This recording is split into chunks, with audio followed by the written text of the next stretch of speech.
Thank you very much. I'm Kyum SHIM, head of United Nations Project Office on Governance, part of division for public institutions and digital government of UNDESA. Good morning, good afternoon, good evening. Today's presentation will focus on the roles of government, private sector, and citizens to achieve carbon neutrality for sustainable development. The UN Secretary General's report on our common agenda presents his vision on the future of global cooperation through inclusive, networked, and effective multilateralism. The UN Secretary General has called on all states to declare a climate emergency. This requires renewed commitments or governance improvement and arrangements. As the climate crisis continues unabated with rising greenhouse gases, there is an urgent need to take action to combat climate change and its impact by shifting towards carbon neutrality. The international community has made various efforts to respond to climate change, which is worsening day by day. According to the Paris Agreement, which is a legally binding international treaty on climate change adopted by 196 parties in Paris 2015, it aims to limit global warming to well below 2 degrees Celsius, preferably to 1.5 degrees Celsius compared to pre-industrial levels. Furthermore, the Paris Agreement requires each country to prepare specific implementation plans for a carbon neutral society with zero net carbon emissions by 2050. In November 2021, in Glasgow, as you know, the climate summit COP26 was held to continue the discussion on the Paris Agreement. For the first time, parties of COP26 agreed to accelerate efforts towards the phase down of unabated coal power and inefficient fossil fuel subsidies. COP26 resulted in the completion of the Paris Agreement rulebook by establishing a global carbon market and facilitating bilateral carbon trading. The Sustainable Development Goal 13 climate action is about taking urgent action to combat climate change and its impacts. The energy transition on Goal 7 is vital to lower greenhouse gas emissions. Similarly, Goal 2, Goal 9, Goal 12, Goal 14, Goal 15 can contribute to low emission pathways while creating decent work and quality jobs and long-term progress in eradicating poverty, hunger, and improving health and gender equality. The SDGs are cross-cutting, but also interdependent. They require integrated strategies involving many ministries, civil society, and government at all levels. Countries are encouraged to integrate the SDGs into their national development strategies and plans, considering their respective levels of development and capacities. Developing the capacities of public administration systems to implement effective governance can enable achievement of all SDGs and targets. These are three key principles of effective governance to achieve carbon neutrality. One is effectiveness, two is accountability, three is inclusiveness with leaving no one behind. We have to move forward from the current statuses to these statuses on the right side. This year, climate change and carbon neutrality have been the key themes of UNPOG's activities. It was discussed at the 5th Youth Forum on SDG implementation in September and at the session 4 during the 5th Regional Symposium in November, UNPOG is working on toolkits and handbooks on risk-informed governance and innovative technology for disaster risk reduction and resilience as well. For more information, please visit our UNPOG website. Now I'd like to introduce the role of government for carbon neutrality.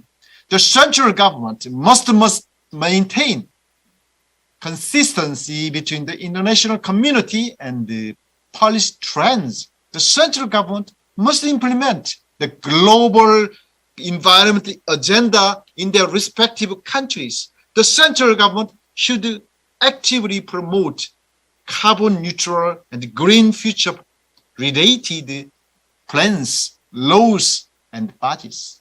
Nationally determined contributions indices embody efforts by each country to reduce national emissions and adapt to the impacts of climate change. Colombia aspires to be carbon neutral by 2050 and will use its indices to make that happen. With a plan to get halfway to net zero by 2030, it will green its energy system through NDC implementation agreements with the energy, agriculture, and industrial sectors. Increasing commitment to adaptation is reflected in comprehensive progress indicators integrated in national monitoring.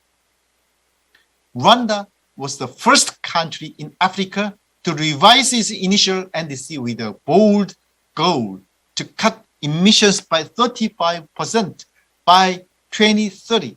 It will pursue reductions across key sectors of its economy and has set up a system of indicators to track adaptation in water, agriculture, land and forestry, human settlements, health, transport, and mining.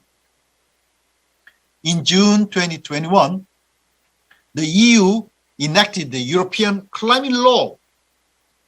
It was which raises greenhouse gas emissions in 2030 to 55% and specifies carbon neutrality in 2050 by law. To meet the standards set out in the European Climate Law, the EU's use of fossil fuels requires a reduction of 70% for coal, 30% for oil, and 25% for gas. Then Fit for 55, a package of legislation to support the European Climate Law, was announced on July 14th, 2021. The Fit for 55 improves the unity of climate policy by coordinating carbon policies in Europe.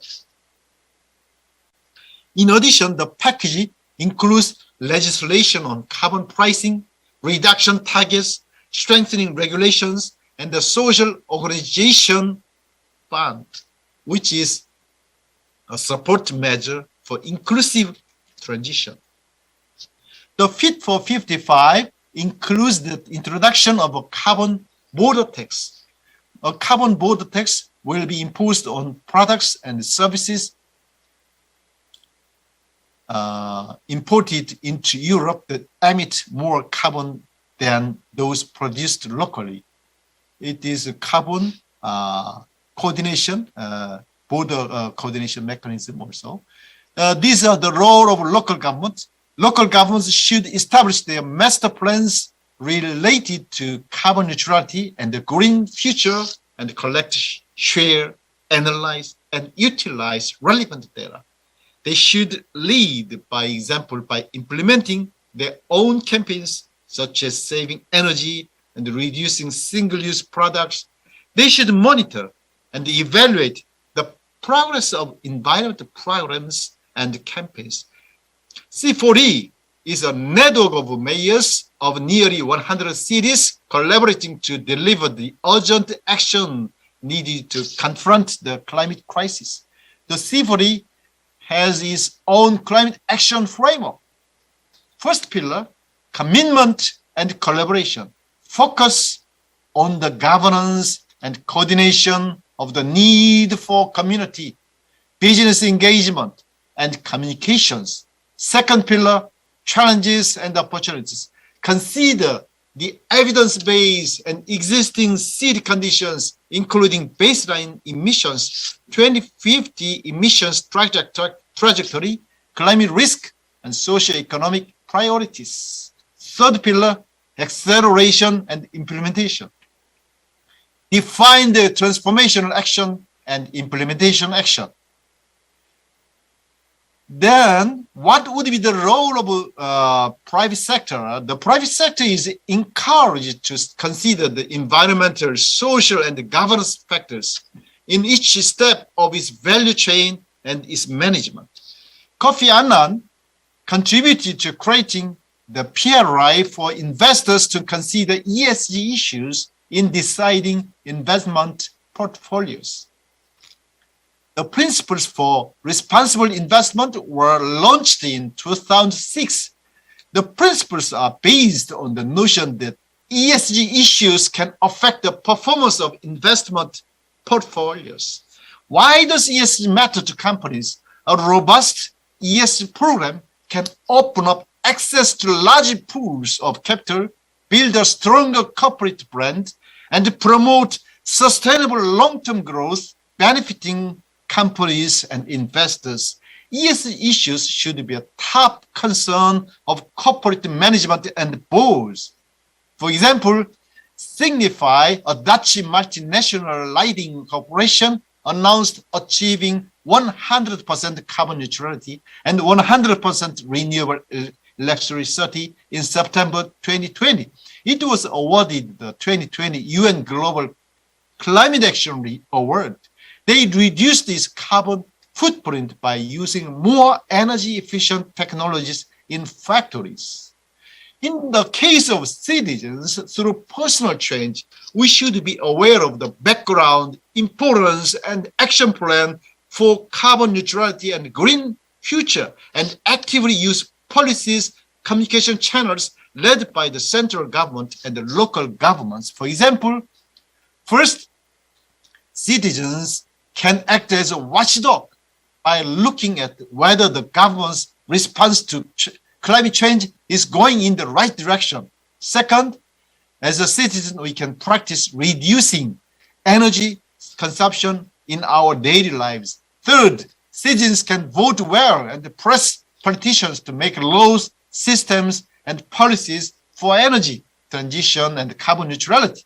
Finally, consumers should spend money on companies that actively use renewable energy and improve energy efficiency. Youth should be involved in all levels of climate decision making. Youth need to have systematic access to national and international climate change processes and should be empowered to act as climate and sustainable development pioneers for all. For the last 5 years, UNPOG has conducted the SDG Youth Forum in collaboration with the Ministry of the Interior and Safety and Incheon City in September. As introduced earlier, this year's theme was leveraging public governance and enhancing youth engagement to promote green, resilient, sustainable recovery from COVID-19. We will organize the 6th Youth Forum on SDG implementation next year.